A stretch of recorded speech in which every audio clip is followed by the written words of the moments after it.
এই গরমে কলিজা ঠান্ডা করার মতো একটা ডেজার্ট ডাবের পুডিং সারাদিনে ক্লান্তি এক নিমেষে দূর করে দিবে। আসসালামু আলাইকুম এভরিওয়ান, ওয়েলকাম টু কোহিনুস কিচেন। দুইটা উপকরণে ডাবের পুডিংটা তৈরি করে নেওয়া যাবে। এই গরমে এরকম হেলদি আর রিফ্রেশিং কিছু রাখার চেষ্টা করতে হবে।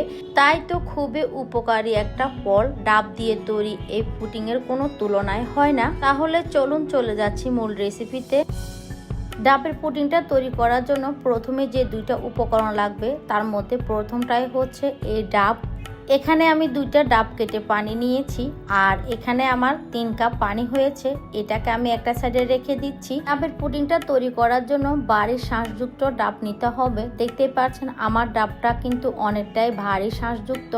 এখন একটা স্ট্রেনার দিয়ে খুব ভালোভাবে আমি এটাকে গ্রেট করে নিচ্ছি। আপনারা চাইলে ডাবটাকে নাইফ দিয়ে উঠিয়েও চিকন চিকন করে কেটে নিতে পারেন।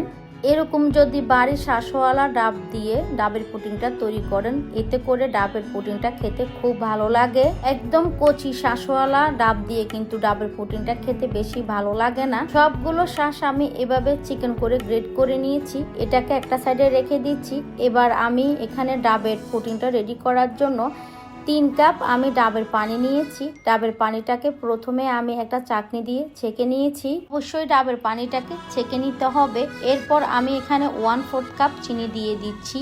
ডাবের পানিটা যদি বেশি মিষ্টি হয় চিনিটা আপনারা কম বেশি করে অ্যাডজাস্ট করে নেবেন। এরপর এখানে আমি আগার পাউডার দিয়ে দিচ্ছি 2 চা চামচ। এটা কিন্তু আমি এখনো দড়িয়ে দিইনি, চুলাটা অফ আছে। আগার পাউডারটা দেওয়ার পরে এবার সব কিছুকে খুব ভালোভাবে নেড়েচেড়ে মিশিয়ে নিতে হবে। আর এই আগার পাউডারটা দিলে যে কোনো ডেজার্ট বা তরল জিনিসকে জমাট বাঁধাতে সাহায্য করে। এবার আমি চুলাটা ধরিয়ে দিয়েছি আর এখানে একটা থেকে 2টা বলক উঠিয়ে নিব।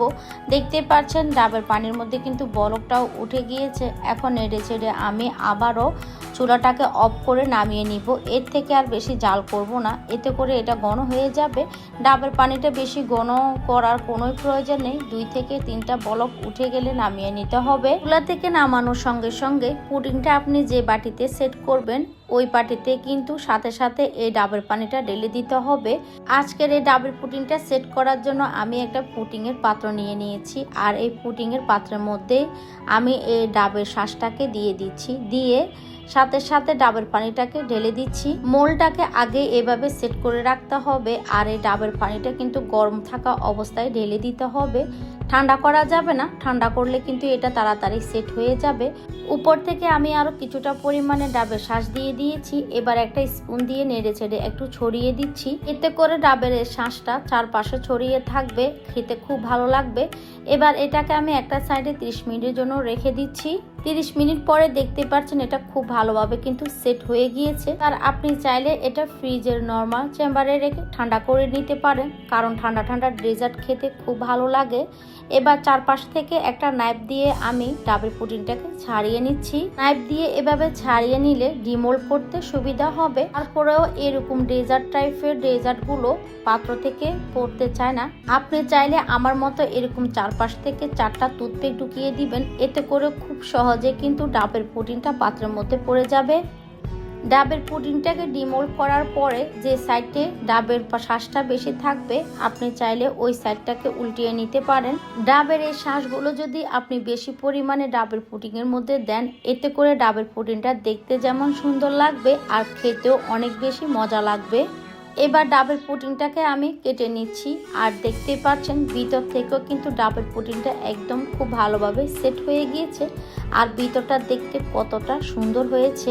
দেখে নিশ্চয়ই বুঝতে পেরে গেছেন এটা কতটা লোভনীয় হয়েছে। আমার মনে হয় পৃথিবীতে সহজ ডেজার্ট হচ্ছে ডাবের পুডিং। এটা থেকে সহজ ডেজার্ট কিন্তু আর হতেই পারে না। একদমই হেলদি রিফ্রেশিং একটা ডেজার্ট। এক টুকরো খেলে আপনার মন প্রাণ আত্মা একদমই সতেজ হয়ে যাবে। আর এই ডাবের পুডিংটা বানানো কিন্তু একদমই সহজ। মাত্র 5 মিনিটের মধ্যেই কিন্তু এই ডাবের পুডিংটা আপনি তৈরি করে নিতে পারেন। আর ভিতরটা দেখতে পাচ্ছেন কতটা ক্লিয়ারলি বোঝা যাচ্ছে। তো আশা করছি আজকের রেসিপি আপনাদের কাছে খুব ভালো লেগেছে এবং সহজ লেগেছে। রেসিপি ভালো লাগলে লাইক কমেন্ট শেয়ার করার অনুরোধ রইল। তাহলে আজকের মতো এখানে বিদায় নিয়ে নিচ্ছি। সবাই অনেক বেশি ভালো থাকবেন, সুস্থ থাকবেন। আল্লাহ হাফেজ।